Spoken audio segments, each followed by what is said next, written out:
Nagsisimula ang anime sa isang haring nagngangalang Ingles ng Silver Kingdom na nakahiga sa kanyang higaan na malapit ng mamatay. Napapaligiran siya ng kanyang mga mahal sa buhay at mga opisyal. Bago siya umakyat sa kabilang buhay, dinalaw siya ni Goddess Alistia. Matapos ang lahat ng magagandang bagay na nagawa ni Ingles para sa kanyang mga tao, inalok siya ni Alistia na hilingin ang anumang naisin niya. Nais ni Ingles na nais niyang maipanganak muli, ngunit sa pagkakataong ito ay gusto niyang mabuhay para sa kanyang sarili kaysa sa iba, kung saan may in love ulit siya sa espada niya at ma-master ito. Pinagbigyan ng Diyosa ang kanyang hiling. Sa ibang mundo, habang isinilang na muli ang hari, tinatanggap siya ng kanyang mga bagong magulang, sina Serena at Luke. Katulad ng dati niyang buhay, sa pagkakataong ito ay pinangalanan din siyang Ingles. Gayunpaman, sa halip na ipinanganak bilang isang lalaki, si Ingles ay ipinanganak bilang isang babae. Ito ay lubhang nakakabigla sa kanya. Si Ingles ay pinagpala ni Alistia na kayang manipulahin ang Aether, hindi katulad ng ibang tao sa mundong ito. Lahat ng bagay sa mundong ito ay binubuo ng Aether, kaya ang makakakontrol sa Aether ay kayang kontrolin ang anumang bagay na umiiral. Habang sinusubukang manipulahin ni Ingles ang Aether, nakita ni Serena na lumulutang siya. Nagulat siya pero naniniwala siyang nagkakamali lang siya. Dinala ni Serena si Ingles sa isang mas ligtas na lugar, dahil ang isang Magicite na halimaw ay nagwawala. Nang marinig na malakas ang halimaw na ito, excited na si Ingles at gustong labanan ito. Dinala sila ng nakatatandang kapatid ni Serena na si Irina sa kanyang lugar. Doon nakita ni Ingles ang kanyang 8 taong gulang na pinsan, si Rafael, at si Refina, na kasing edad niya. Mula doon habang nakikita niya ang Magicite Beast sa bintana, nangangati si Ingles na labanan ito. Habang nag-uusap sila, biglang pumasok ang isang Magicite Beast sa kanilang tahanan. Si Irina na may hawak kay Refina ay natapon sa impact. Ibinigay ni Serena sina Ingles at Refina kay Rafael. Sinabi niya sa kanya na kunin sila at tumakas. Siya ay nagpatuloy upang labanan ang Magicite Beast. Inilagay ni Rafael sina Ingles at Refina sa likod ng mga upuan at tinulungan si Serena. Dahil kahit nakakatanggap pa lang ng kanyang rune ay nakakahiya kung iiwan niya ang kanyang tiyahin na lumalaban sa Magicite Beast. Ngunit sa kasamaang palad, pareho silang pinabagsak ng Magicite Beast. Nang makitang walang malay ang lahat, pumunta si Ingles sa harap ng Magicite Beast. Bago gumawa ng anuman ang halimaw, ginagamit ni Ingles ang Aether Strike. Ang kapangyarihan ng Aether Strike ay napakalaki, na sa isang atake lang ay natunaw ang Magicite Beast.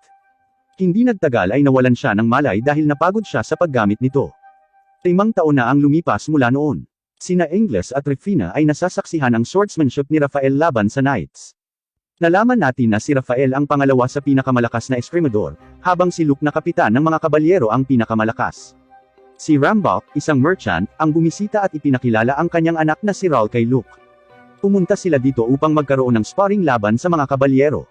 Nang madali, natalo ni Raul ang mga kabalyero, at naawa sila sa pagiging mahina nila.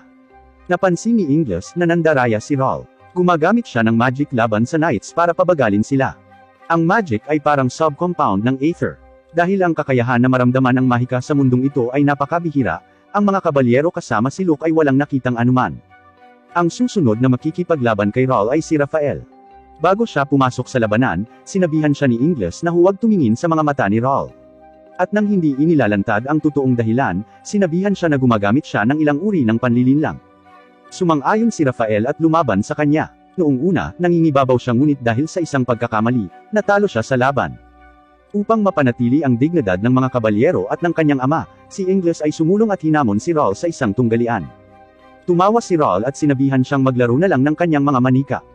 Ibinubulong sa kanya ni Ingles na alam niya kung ano ang ginagawa niya. At kung hindi niya tatanggapin ang tunggalian ay sasabihin niya sa lahat. Nagalit si Raul at tinanggap ang kanyang hamon. Sinabi ni Luke sa kanyang anak na huwag maging padalos-dalos at umatras sa laban. Bina-blackmail ni Ingles si Luke na kung hindi niya hahayaang lumaban siya, sasabihin niya sa ina niya na bumili siya ng bagong klorera nang hindi sinasabi sa kanya. Matapos marinig ito ay masayang binitawan siya ni Luke. Habang naghahanda silang lumaban, ginamit ni Raul ang kanyang mahika para pabagalin si Ingles. Ngunit sa kakayahan na manipulahin ang Aether, madali niyang na-disperse ang magic. Sa pamamagitan nito ay hindi nagawang makatama ni Raul sa kanya. Si Ingles na nakapikit ay madaling natalo siya. Si Luke bilang isang mapagmataas na ama ay nalulugod na ang isang mahimala ay ipinanganak sa pamilya. Pagkaraan ng 1 taon, sa 6 na taong gulang, parehong sina Ingles at Refina ay pumunta sa simbahan upang tanggapin ang kanilang mga rune. Ang mga rune ay isang marka na natatanggap ng isang tao upang maging isang kabalyero at nagtataglay ng isang artifact. Ang mga rune ay inuri sa espesyal, mataas, gitna, at mababang klase. Kapag mas mataas ang klase, mas mataas na antas ng mga artifact na maaaring taglayin ng tao. Ang unang nakakuha ng rune ay si Refina. Nakatanggap siya ng isang high-class rune, kaya ang lahat ay masaya. Sunod naman ay si Ingles. Ang lahat ay may napakataas na inaasahan mula sa kanya at naniniwala na makakatanggap siya ng isang special class na rune. Pero sa totoo lang, ayaw ni Ingles. Dahil kung mas mataas ang klase ay mapapatali siya sa kastilyo at mawawala ng kalayaan, na hindi niya gusto sa buhay na ito. Ipinasok ni Ingles ang kanyang kamay sa loob ng kahon at inilabas iyon. Nagulat ang lahat dahil walang natanggap na klase ng rune si Ingles. Nagulat ang lahat at nagtaka kung paano ito posible, dahil ang rune ay batay sa magic na taglay ng isang individual. Pinutol ni Ingles ang daloy ng kanyang mahika gamit ang kanyang kakayahang manipulahin ang Aether at sa makatuwid ay walang natatanggap. Ngayon, siya ay hindi kailangan na magtrabaho bilang isang kabalyero at maaaring makabisado ang kanyang espada nang walang anumang mga paghihigpit. Pagkalipas ng 6 na taon, lahat ay tumatakbo pabalik sa kanilang mga tahanan habang nangyayari ang Prism Flow. Ang Prism Flow ay parang ulan, ngunit may kakayahang ibahin ang anyo ng sinumang nilalang, maliban sa mga tao na maging isang Magicite Beast. Sa maraming Magicite Beast, kakaunti lang ang nagiging Prismer. Ang mga Magicite Beast na ito ay kilala rin bilang King of Rainbow, dahil sa kanilang hindi kapanipaniwalang kapangyarihan upang sirain ang isang buong bansa. Si Ingles na 12 taong gulang, matapos malaman ang tungkol sa Prismer ay labis na nasasabik at nais na labanan ang mga ito sa lalong madaling panahon. Habang lumalakas ang ulan, sina Ingles at Refina ay nasaksihan ang Highland. Ang Highland ay isang lugar kung saan nakatira ang mga Highlander. Dito nililikha ang mga artifact at ang kahon na tumutukoy sa rune ng isang individual. Ipinagpapalit ng mga Highlander ang mga ito mula sa mga Lowlanders bilang kapalit ng pera at pagkain. Sa gabi ay naghahanda silang dalawa para sa handaan. Ngayong gabi isang Highlander ang darating upang siyasatin ang mababang lupain. Ipinakilala sila ng ama ni Refina kay Lord Shiani, at kaibigan ni Rafael na si Leon. Si Leon ay tulad ni Rafael na isang banal na kabalyero. Sinabi sa kanila ni Leon na sa kasamaang palad, hindi dadalo si Rafael sa handaan dahil abala siya sa pagkumpleto ng mahahalagang misyon. Sa lalong madaling panahon ay lumitaw ang isang hindi inaasahang bisita, si Raul. Siya na ngayon ang ambassador ng Highlander. Laking gulat ni Ingles nang makita siya at nagtanong kung paano naging Highlander ang isang mababang tulad niya. Sumagot si Raul na sa pamamagitan ng pagbabayad ng sapat na pera sa mga Highlander ay naabot niya ang antas ng isang Highlander. Nakatitig ng may pagnanasa kay Ingles, sinabi nito sa kanya, lumaki ka na ng husto Ingles, mas maganda kung may iba pang ekstrang kasama ka. Pinutol ni Leon ang kanilang pag-uusap at sinabihan sina Ingles at Refina na may gusto siyang ipakilala sa kanila. Dinala niya sila sa labas, at ipinakilala sila kay Ares, isang Hero Menace, na mas malakas pa sa mga Holy Knight. Habang ipinakilala sila ni Leon kay Ares, nang biglaan ay sinampal niya ito at sinabing, hangal ka, itigil mo ito. At umalis na siya. Parehong nabigla sina Ingles at Refina sa nangyari. Biglang may sumigaw mula sa loob. Pagpasok nila ay nasaksihan nila ang sunog na katawan ni Lord Shiani na nakahandusay sa sahig. Si Raul ang nagsunog sa kanya matapos siyang pigilan ni Shiani sa panghaharas sa isang babae. Pinagbantaan ni Raul si Duque Bilford at sinabing, sabihin mo na lang sa iba na namatay siya dahil sa isang sakit. At kung iba ang sasabihin mo, alam mo kung ano ang mangyayari. Ngayon bilang parusa sa hindi paggalang sa isang Highlander, sinabihan ni Raul ang babae mula kanina na pumunta sa kanyang lugar at maging libangan niya sa gabi. Pumasok si Ingles at sinabi kay Raul na imbes na ang babaeng yun, ay kunin na lang siya sa halip, dahil siya naman talaga ang gustong gantihan ni Raul. Masayang sumang-ayon si Raul at sinabihan siyang pumuntang mag-isa sa tinutuluyan niyang villa. Sa pag-alis ni Raul, sinabi niya sa kanyang sarili na sisiguraduhin niyang mapapaluhod siya ng perpekto. Si Ingles gaya ng ipinangako ay pumunta sa kanyang villa, ngunit siya ay hinarang ni Ares. Sinabihan niya si Ingles na bumalik sa kanyang tahanan dahil nasa panganib ang kanyang buhay. Tumanggi si Ingles na bumalik. Dahil dito, nadismaya si Ares at sinabi sa kanya na aatakehin siya. Natuwa si Ingles matapos itong marinig. Isinasaalang-alang na walang rune si Ingles, sinubukan ni Ares na limitahan ang kanyang kapangyarihan. Ngunit habang nagpapatuloy ang laban, napagtanto niya na si Ingles ay hindi isang mahinang babae, mayroon siyang sapat na kapangyarihan upang labanan siya. Kaya, tumigil si Ares sa pag-atake at sinabihan si Ingles na maaari siyang pumasok sa loob ng villa, dahil kaya niyang ipagtanggol ang kanyang sarili. Ngunit biglang mula sa kung saan ay tinamaan ng kidlat si Ares. Alam niyang si Leon iyon at sinabihan siyang magpakita ng sarili. Pumunta si Leon dito para patayin si Raul. Pagkatapos ng ginawa niya kay Lord Shiani, gusto niyang patayin ang Highlanders. Sinabi niya sa kanila ang tungkol sa isang anti-Highland guerrilla organization, ang Steel Blood Front, na pumapatay sa mga Highlander at dinadala ang kanilang teknolohiya sa mas mababang lupain. Sa ganitong paraan, hindi na kailangang umasa sa kanila ang mga Lowland para sa kanilang kaligtasan. Tinanong ni Ares kung nagpasya siyang ipagkanulo sila. Dahil bilang Hieromenus at Holy Knight, tungkulin nilang bantayan ang Highlanders. Sumagot si Leon, well, parang ganoon na nga. At ito ang dahilan kung bakit niya inatake siya. Napagtanto kung gaano kalakas si Leon, pumanig si Ingles kay Ares para lang makalaban niya ito. Inilabas ni Leon ang kanyang mga lightning beast at inatake sila. Sinabi ni Ares kay Ingles na mag-ingat sa mga lightning beast dahil sumasabog sila pagkatapos na masira. Binalot lang ni Ingles ang sarili ng Aether at sinisira sila ng kanyang mga suntok. Parehong hindi makapaniwala sina Ares at Leon sa kanilang nakikita. Biglang tumalon si Refina mula sa bintana kasama ang isang Magicite Beast na sumusunod sa kanya. Habang si Refina ay malapit ng matamaan ng Magicite Beast, tumakbo si Ingles ng mabilis hanggat maaari upang iligtas siya. Tinatanong niya kung bakit siya nandito. Nandito si Refina para maprotektahan niya si Ingles mula kay Raul. At nang umakyat siya sa itaas para tingnan, nakita niya si Raul na biglang nag-transform sa Magicite Beast na ito. Nagulat si Ingles, iniisip kung paano ito posible. Sinabi sa kanila ni Leon na siya ang nagbigay sa kanya ng dosis ng Prism Powder. Ito ay ang powder na natanggap niya pagkatapos niyang sumali sa Stillblood Front. At pagkatapos mag-transform sa Magicite Beast, wala nang paraan para ibalik siya. At hindi nagtagal pagkatapos ng kanyang paliwanag ay umalis na si Leon. Hindi nagtagal ay dumating doon ang ama ni Refina kasama ang mga banal na kabalyero.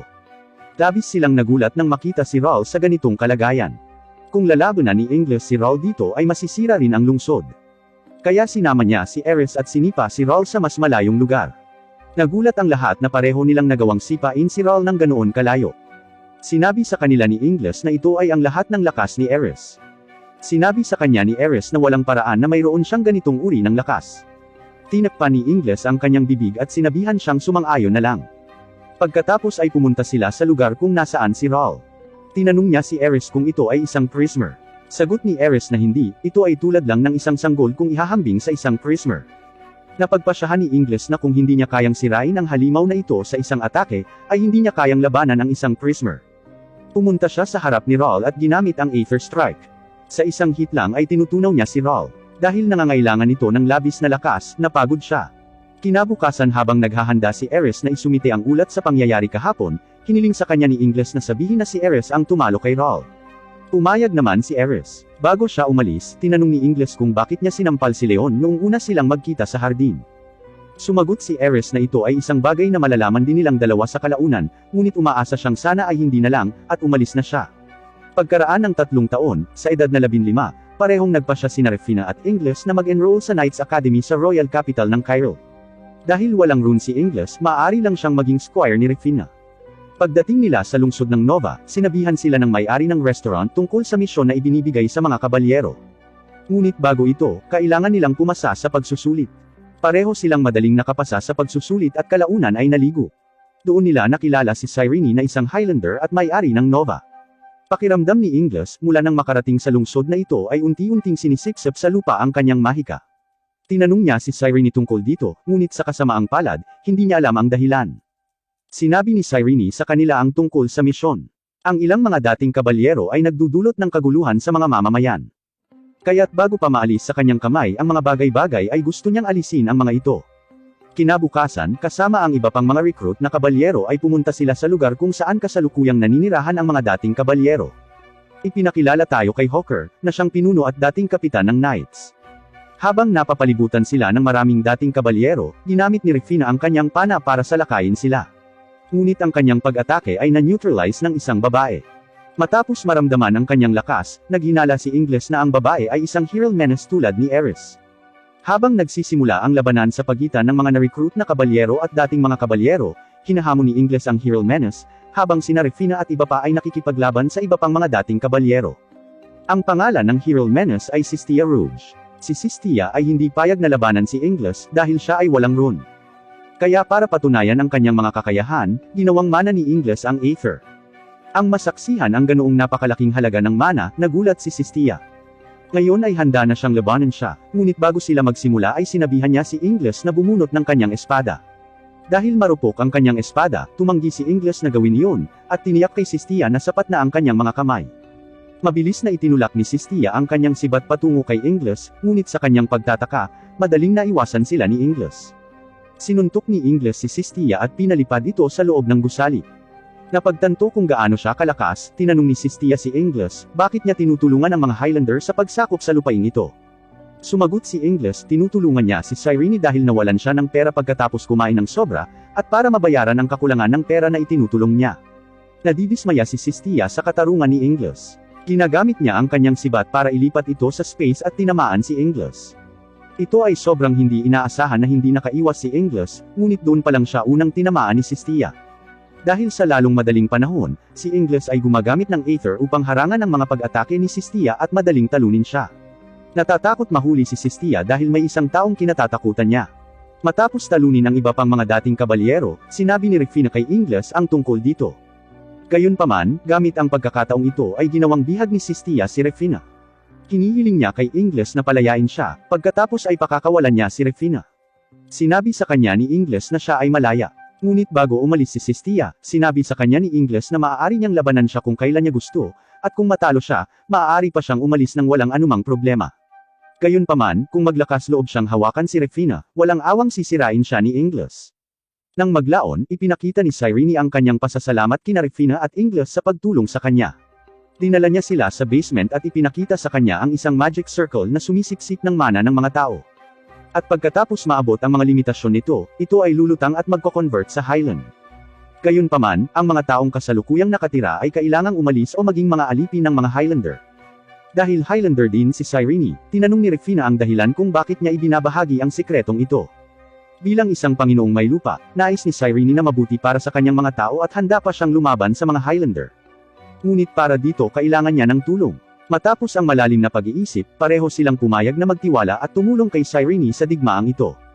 Sa gabi, medyo nahihilo si Cyrene, kaya siya ay lumabas at biglang naging isang Magicite Beast.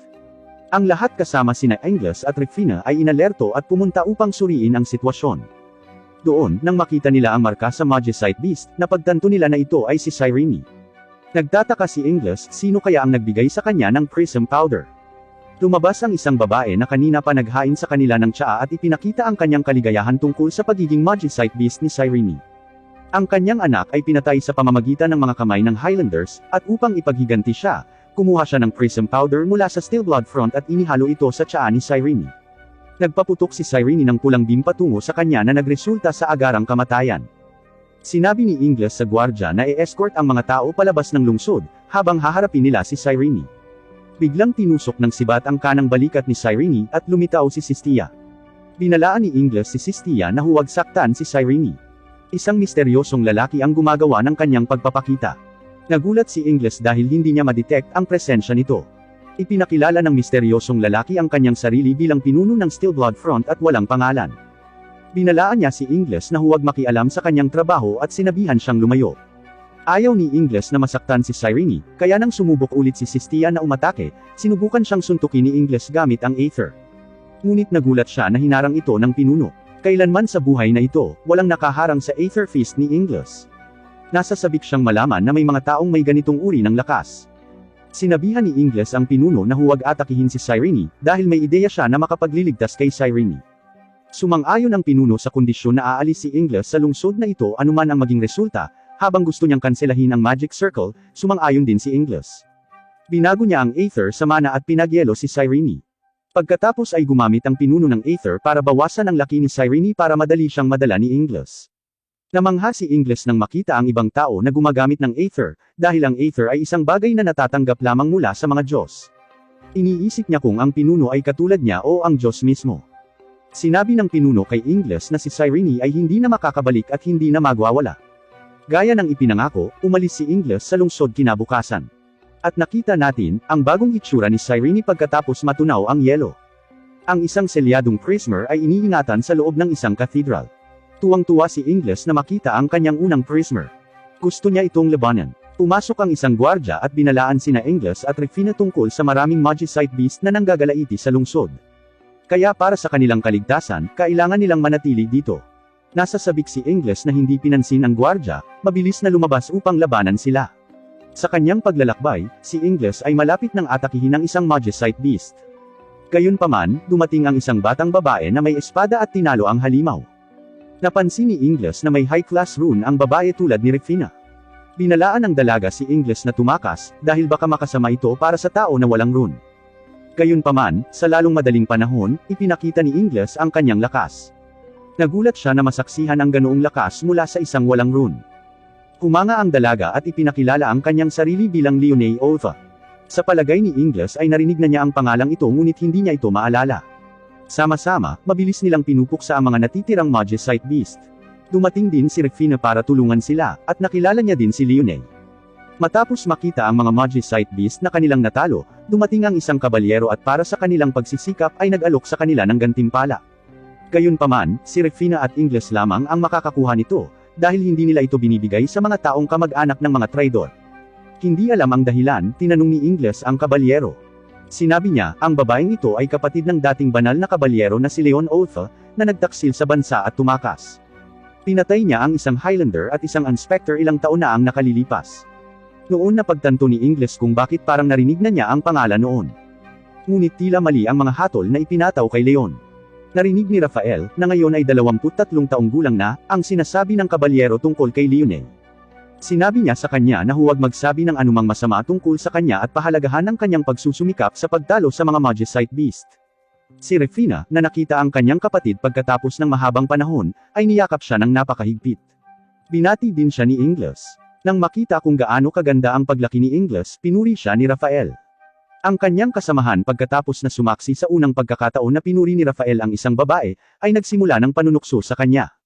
Kahit na maraming mga batang babae ang nakasama na niya, hindi niya ito pinuri. Siya ay makikilala natin, ang kasamahan ni Rafael, si Ripple, ay isang hero menace tulad ni Ares.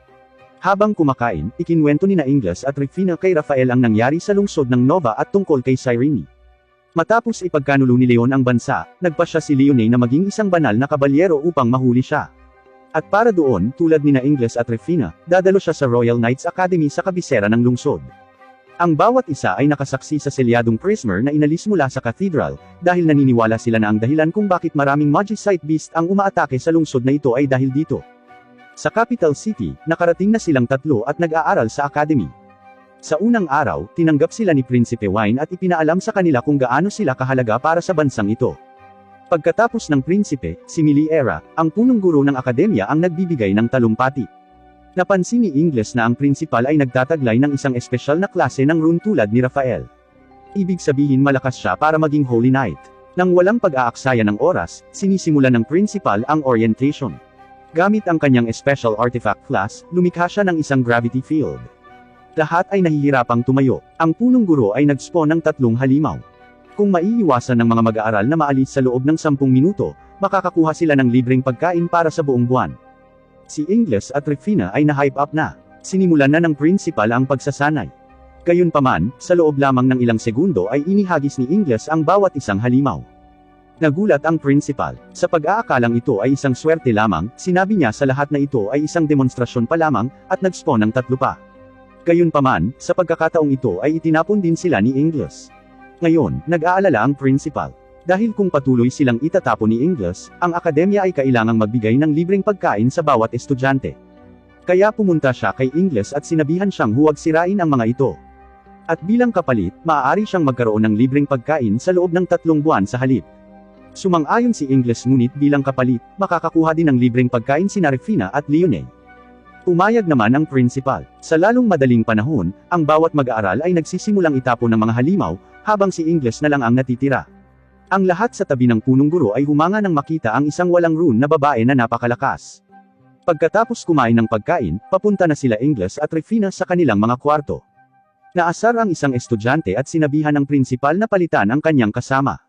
Hindi siya maaaring gumugol ng 1 segundo sa isang batang babae na ang kapatid ay nagtaksil sa bansa.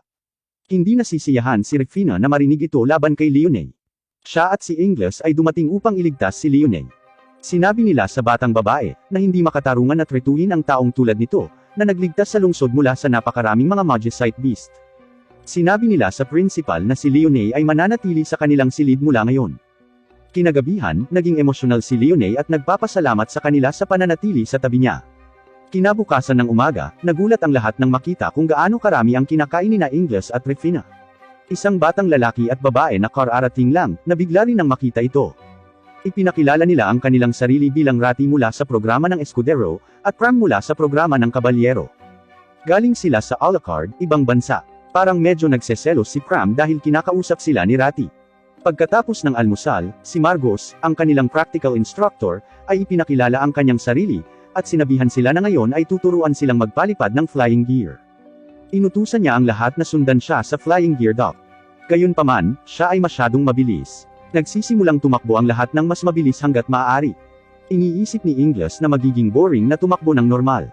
Kaya nagpasya siyang gamitin ang gravity field sa kanya, na ginamit ng principal kahapon. Sa ganitong paraan, magiging mas mahirap para sa kanya. Sa kabila nito, madali niyang nilalagpasan ang lahat. Pati yung instructor. Gulat na gulat ang lahat. Nang makita kung gaano kabilis si Ingles, humanga ang instructor. Pagdating nila sa flying gear dock, sumakay sila sa flying gear at nagsimulang sundin ang mga tagubilin. Makalipas ang ilang minuto, madaling lumipad si Ingles kasama sina Rufina at Leonay sa kanyang likuran.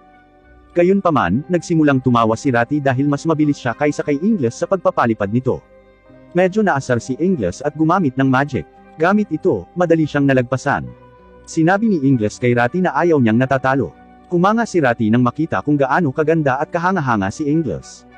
Natulala na lang si Margos nang makita kung gaano karaming mga interesanteng estudyante ang dumating sa pagkakataong ito. Pinagalitan siya ni Pram dahil sa pagsasabi sa ibang babae na maganda kaysa sabihin ito sa kanya. Para sa huling klase, may lecture sila. At pagkatapos ng lahat ng mga klase, inanunsyo ng punong guro na ilang estudyante ang napili para sa isang espesyal na pagsusulit. Sila ay sina Rufina, Liselot, Leonay, at Pram mula sa programa ng Knights, at si Ingles mula sa programang Squire.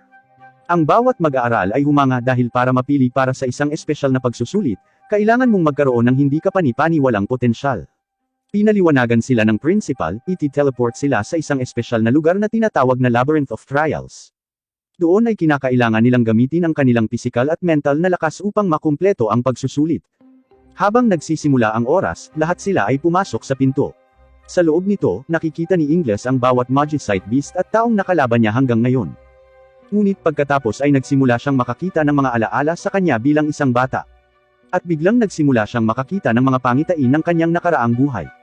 Si Randall, ang tagapagmana ni Ingles at ang lalaking nakatakdang magmana ng kaharian pagkatapos ng kanyang kamatayan ay lumapit kay Ingles. Bigla niya itong inatake, gayunpaman, madali siyang natalo ni Ingles. Naiinip si Ingles, sa pag-iisip na ito na ba ang espesyal na pagsubok na kanilang pinag-uusapan.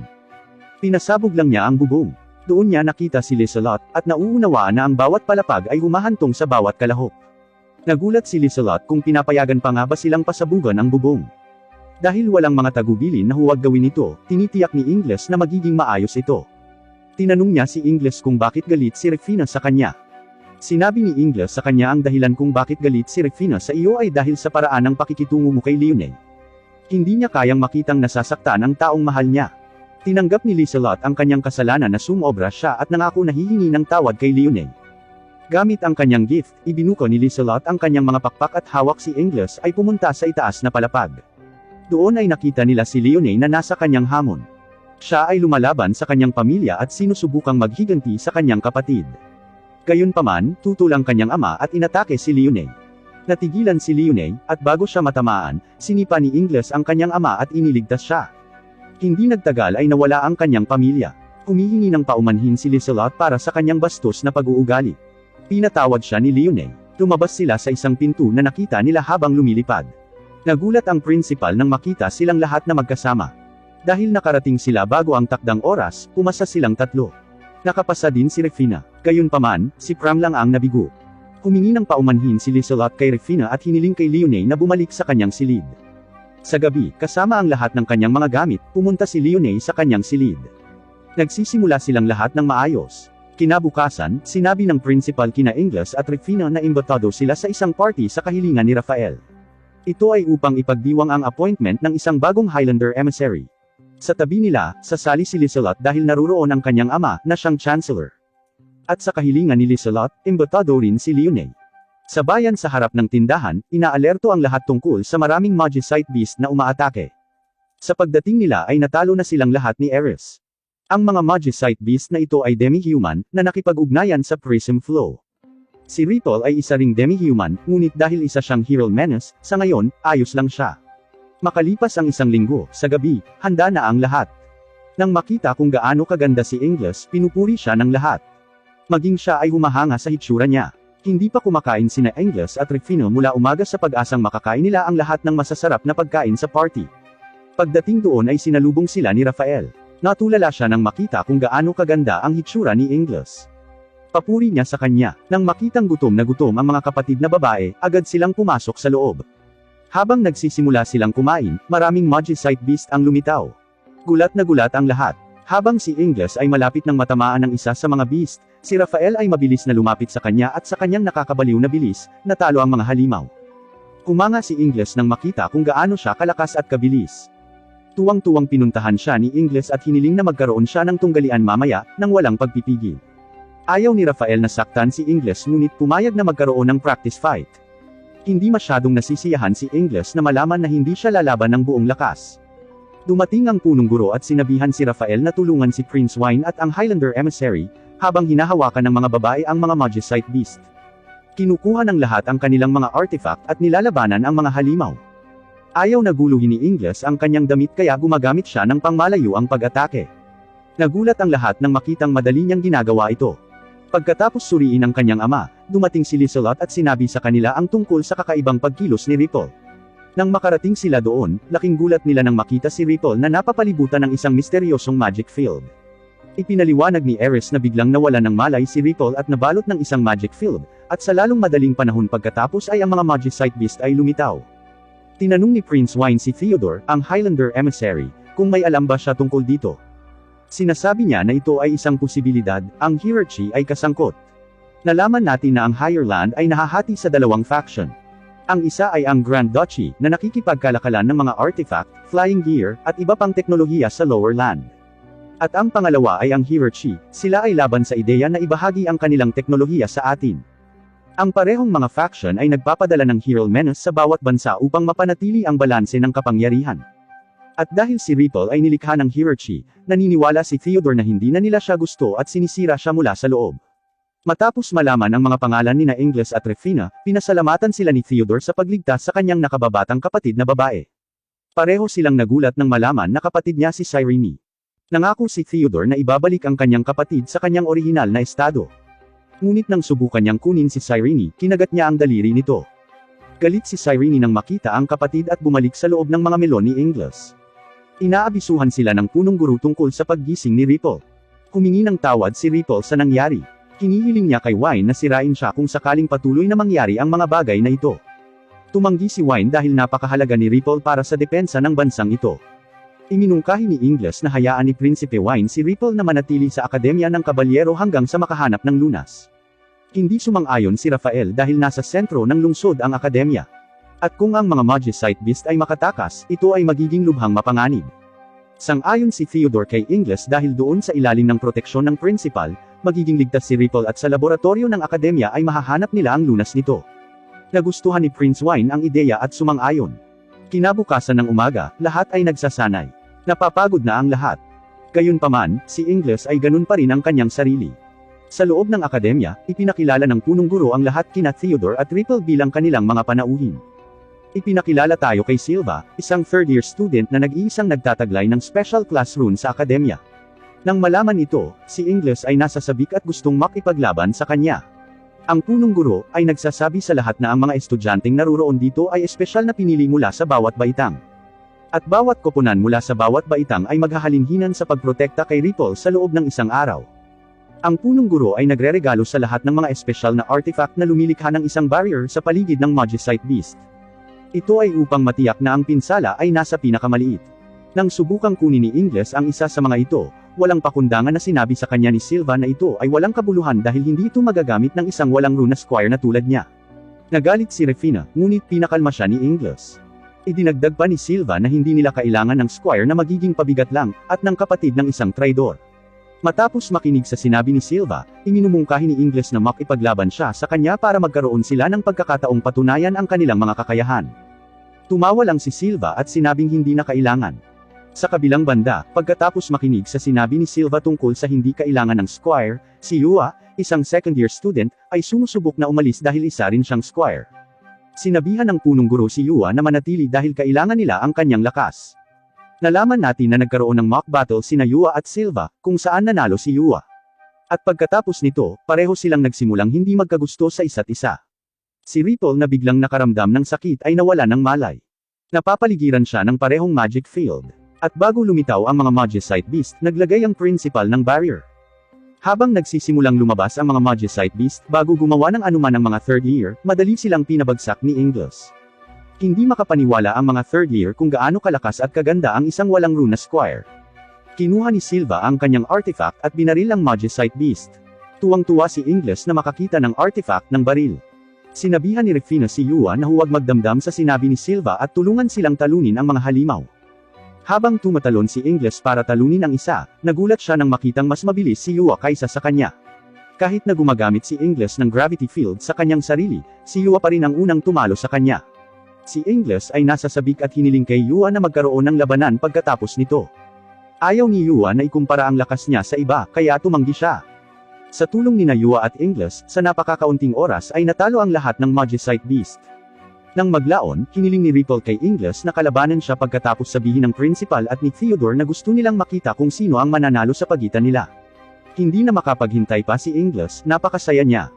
Binibigyan ni Theodore si Leone ng mas mahusay na artifact matapos makita kung gaano kalaking pinsala ang natanggap ng gusali kanina.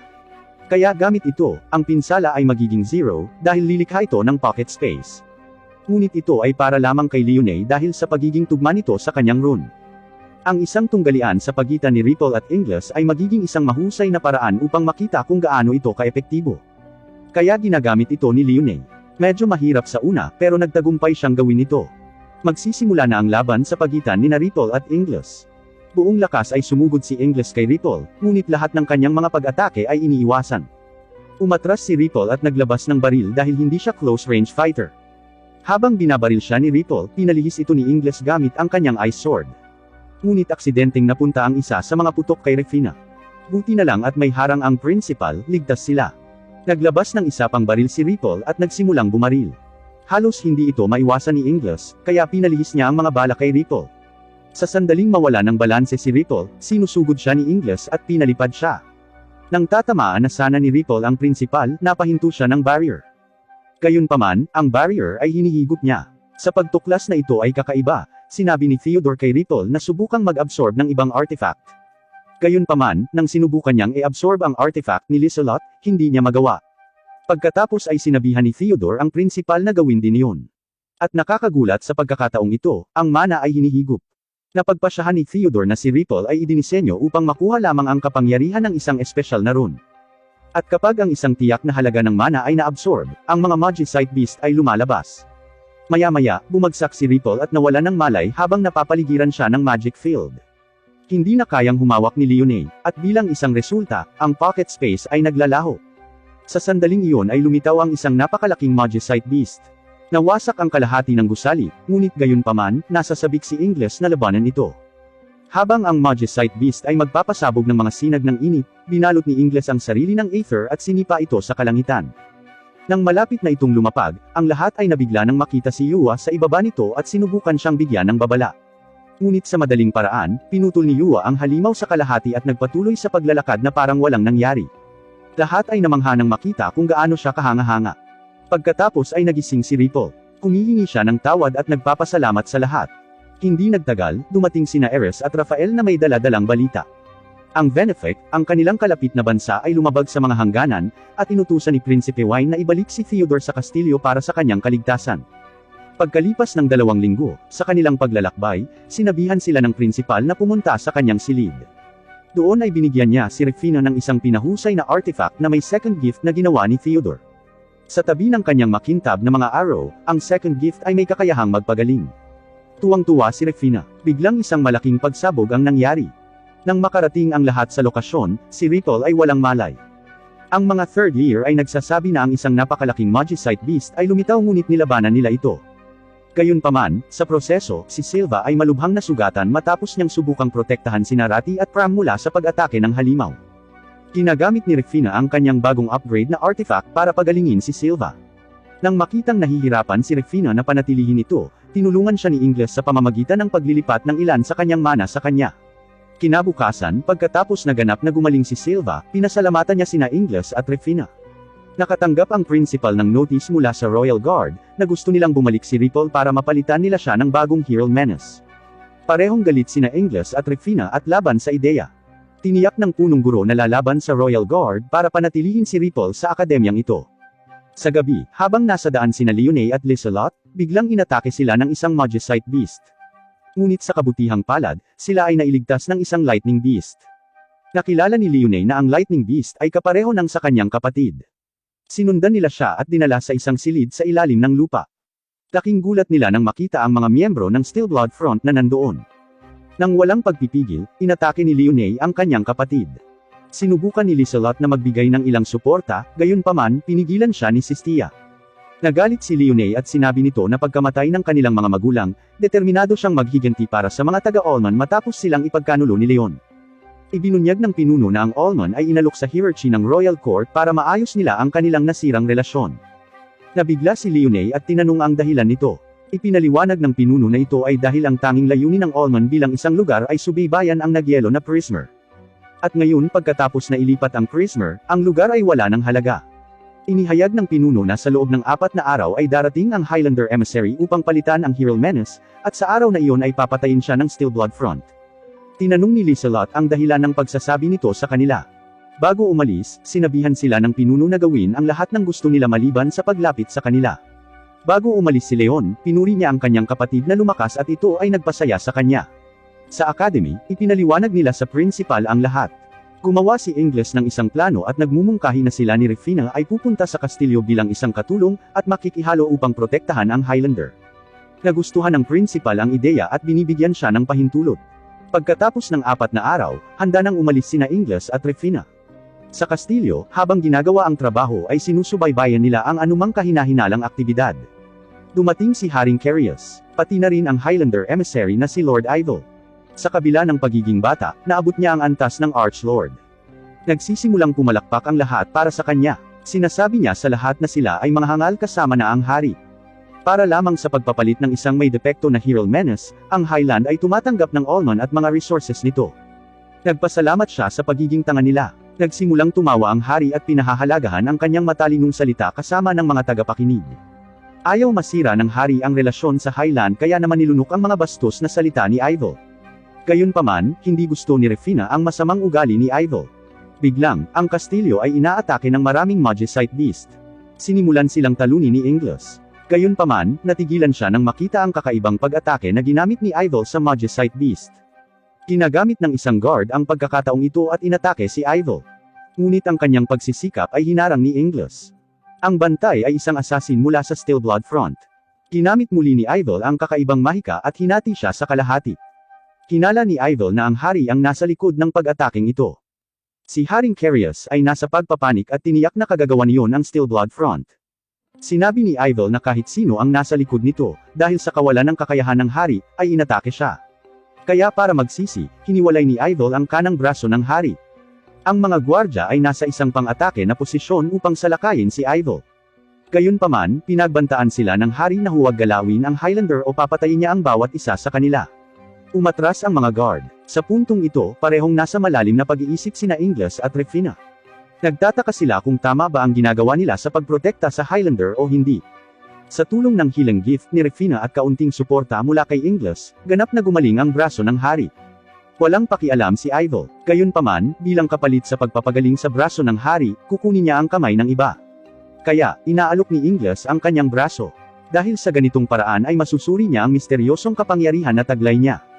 Habang sinusubukang gamitin ni Ivel ang kanyang kapangyarihan, laking gulat niya nang makitang hindi nakakaapekto kay Ingles ang kanyang pag-atake. Ang dahilan ay tinatakpan ni Ingles ang sarili ng Aether. Ngunit nagulat pa rin siya nang makitang sinisira ni Ivel ang damit. Sa pagmamasid, napagpasyahan niya na si Ivel ay hindi gumagamit ng mana. Nagsimulang magpanik si Ivel at ipinahayag na gumagamit siya ng mana refinement. Pinapataas nito ang kadalisayan at kahusayan ng mana. Itinuro si Ingles, hinihingi niya ang pangalan nito at ang kapangyarihang ginagamit nito. Sinabi sa kanya ni Ingles na siya ay isang part-time na kasambahay, na narito upang kumita ng pera.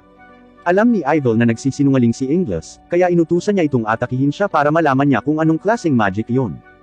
Sinabihan ng hari si Ingles na huwag atakihin ang isang Highlander kahit gaano pa niya ito pilitin.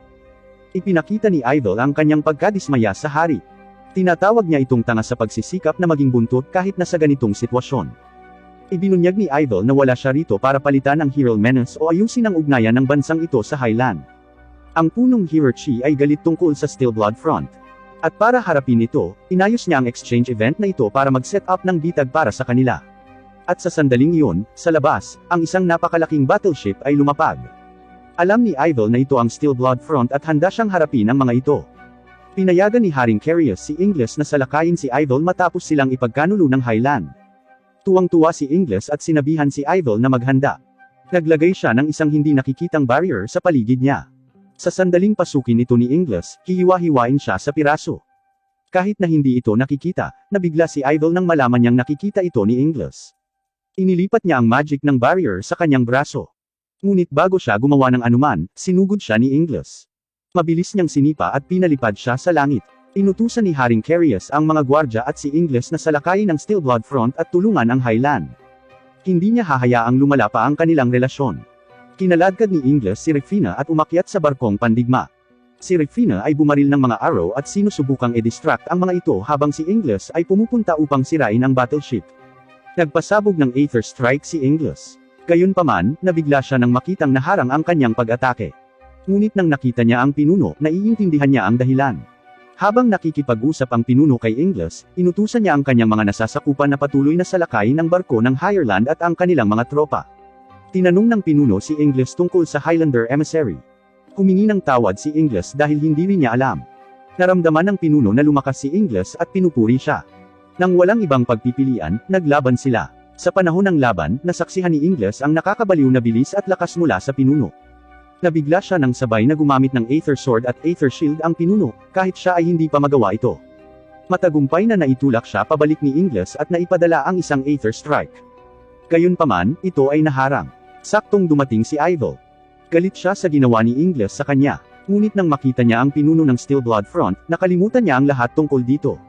Binabalaan ni Ingles si Idol na ang Steel Blood Front ay gustong tapusin ang kanyang buhay at iminumungkahi sa kanya na lumayo. Hinihintay ni Idol ang pagkakataong ito at nasasabik siyang ipakita ang kanyang lakas laban sa pinuno. Maya-maya ay dumating na rin si Sistia.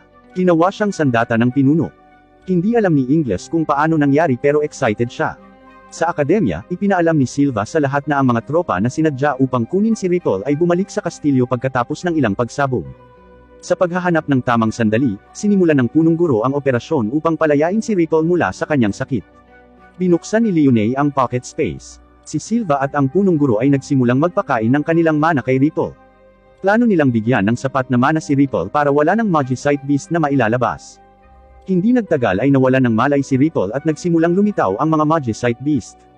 Pagkaraan ng ilang minuto, pagod na si Leone at nawala ang pocket space. Dalawang Magicite Beast ang natitira pa. Pinuntahan sila ni Nayua at Liselot upang salakayin sila ngunit nabigla sila nang makita silang gumagamit ng isang beam. Sa sandaling iyon, maraming Lightning Beast ang dumating at inaatake sila. Dumating na si Leon. Nagbibigay siya ng tool sa pagpapagaling at sa hindi kapani-paniwalang epekto nito, lahat ay gumaling. Nagalit si Leone at nagtanong kung bakit siya nandito. Ipinaliwanag ni Leon na pinahintulutan siya ng kanyang pinuno na protektahan ang mahalaga sa kanya. Tinitiyak niya sa lahat na hindi siya naririto para labanan sila, kundi para tulungan sila. Kahit na ipinakita ni Leone ang kanyang galit, sa katotohanan, natutuwa siyang makitang bumalik ang kanyang kapatid. Hiniling niya kay Leone na itaas muli ang pocket space. Bumukas ang pocket space at ngayon ay sinimulan na rin ni Leon na ipa-absorb ang kanyang mana kay Ripple. Sa pagkakataong ito, isang malaking pagsabog ang nagaganap. At sa halip na maraming Magicite Beast, ito ay isang Prismer. Lahat ng tao sa battleship ay nakikita ito mula sa malayo. Napansin ni Ingles ang Prismer at gustong-gusto itong labanan. Napakalaki ng Prismer. Nag-aalala si Rufina na makita itong lumitaw malapit sa akademya. Kahit na ito ay isang Prismer, sinabi sa kanila ng pinuno na hindi pa ito nakukumpleto. Nasa dilema si Ingles kung sino ang lalabanan niya. Pinagalitan siya ni Rufina at sinabihan siyang tulungan agad ang lahat sa akademya. Naglagay si Idol ng harang sa paligid niya at nagmamadaling lumapit sa pinuno. Gayunpaman, sa nabagong sandata, ang pinuno ay madaling lumagpas sa barrier ni Idol. Sa maraming mga hit, ang katawan ni Idol ay nagsimulang maglaho at sa wakas, nawala ito. Gulat na gulat si Ingles. Sa pamamagitan nito, natapos ang misyon. Si Sistia ay bumalik sa kanyang orihinal na anyo, at kasama ang pinuno ay tumakas. Sina Ingles at Rufina ay gumagamit ng flying gear at nagmamadaling pumunta sa akademya. Sa akademya, naglagay ang punong guro ng isang barrier, at ginulo ni Yua ang Prismer, habang si Leon ay nag-iipon ng enerhiya para salakayin siya. Kahit buong lakas ni Leon, hindi nasaktan ang Prismer. Inatake din ni Yua ang Prismer, gayunpaman, nagsimula siyang masiksip sa loob ng Prismer. Pinalibutan ng principal si Yua ng barrier para protektahan siya. Ang Prismer ay nagpasabog ng malakas na beam kay Leon. Kahit na hinaharangan niya ito, sa kasamaang palad, ang kanyang baluti ay walang silbi. Sa oras na ito, nasa loob na ng katawan ng Prismer si Yua. Sinabihan ng punong guro ang lahat na pumasok sa pocket space. Siya at si Leon ang kukuha ng Prismer ng mag-isa. Ang punong guro ay naglalagay ng isang barrier sa paligid ng Prismer upang pigilan siya na magdulot ng higit pang pinsala, at hinarap siya ni Leon. Nagising si Ripple. Matapos malaman ang kasalukuyang sitwasyon, sinabi niya kay Leone na alisin ang pocket space. Halos hindi na makatagal si Leon at ang principal, habang inaatake ni Ripple ang Prismer. Gayunpaman, hindi ito masyadong epektibo. Niligtas ni Ripple si Silva, ngunit siya ay nahuli ng Prismer. Nagsisimulang durugan siya ng Prismer. Sa kabutihang palad, nakawala si Ripple mula sa pagkakahawak ng Prismer, ngunit ngayon siya ay nasa kanyang limitasyon. Pagkatapos, pinaralisado ng principal ang Prismer ng ilang minuto. Nag-aalala si Silva kay Ripple. Katulad ng pagtulong niya sa kanya noong bata pa siya, gusto rin niya itong protektahan. Namangha si Ripple nang makita kung gaano kalaki ang paglaki ni Silva mula noon. Biglang nagsimulang mag-transform si Ripple bilang isang sandata, habang sinabi sa kanya ni Leon na itigil ito dahil napakabata pa ni Silva para hawakan ito. Si Ripple ay nalilito at ipinaliwanag na hindi siya ang gumagawa nito, dahil ito sa kagustuhan ni Silva na protektahan siya. Nagiging baril si Ripple, habang nararamdaman ni Silva ang hindi kapani-paniwalang kapangyarihan. Siya ay sapat na confident na matatalo kahit na ang isang Prismer. Ang Prismer ay nakalaya mula sa paralisado at nagsimulang tipunin ang lahat ng kanyang kapangyarihan sa isang solong magic beam. Sinubukan ni Leon na pigilan si Silva sa paggamit nito, ngunit itinulak ni Silva si Leon sa isang tabi. Bago bumaril si Silva, sinira ni Ingles ang barrier at pinatulog siya. Si Ripple ay bumalik sa kanyang orihinal na anyo. Nagsisimulang maglaho ang barrier dahil kay Ingles. Ipinakita ng principal ang kanyang pag-aalala at sinabihan si Ingles na gumawa ng isang bagay para sa Prismer. Sinipa ni Ingles ang Prismer sa langit. At habang ang Prismer ay nahuhulog, siya ay bumaril ng isang magic beam, sa kabutihang palad ay pinalihis ito ni Ingles. Sinabi ng principal kay Ingles ang tungkol kay Yua. Nagmamadali si Ingles para iligtas siya, ngunit sa hindi kapani-paniwalang lakas at bilis, hinaharangan ng Prismer ang kanyang pag-atake. Pagkatapos ay umaatake din ang Prismer. Nagulat ang lahat nang makitang si Ingles ay nakikipagsabayan sa Prismer. Sinusuportahan ng lahat si Ingles, at habang ginugulo ang Prismer, muli siyang sinipa ni Ingles sa langit. At sa buong lakas niya ay gumagamit siya ng Aether Breaker. Ang Prismer core ay nawasak, at tuluyang natalo ang Prismer. Buti na lang at ligtas din si Yua. Matapos itong talunin, gutom na gutom si Ingles. Gayunpaman, siya at si Rufina ay nalulungkot nang malaman na wala na ang cafeteria. Pagkalipas ng ilang araw, si Ingles at Rufina ay tinawag ng hari para sa pagtalo kay Idol at sa pagtaboy sa Stillblood Front. Pagkatapos, ginagawa ng hari si Ingles na pinuno ng maharlikang bantay. Napalunok si Ingles. Binabati siya ng lahat, gayunpaman, tumanggi siya sa posisyon. Gulat na gulat ang hari. Ngunit sa kabila nito, kalaunan ay ginagantimpalaan niya silang dalawa sa pinakamasarap na pagkain. Dinadala nito ang pagtatapos ng Reborn to Master the Blade Season 1. Salamat sa panunood. Mag-like at mag-subscribe para lagi kang updated sa bago nating videos.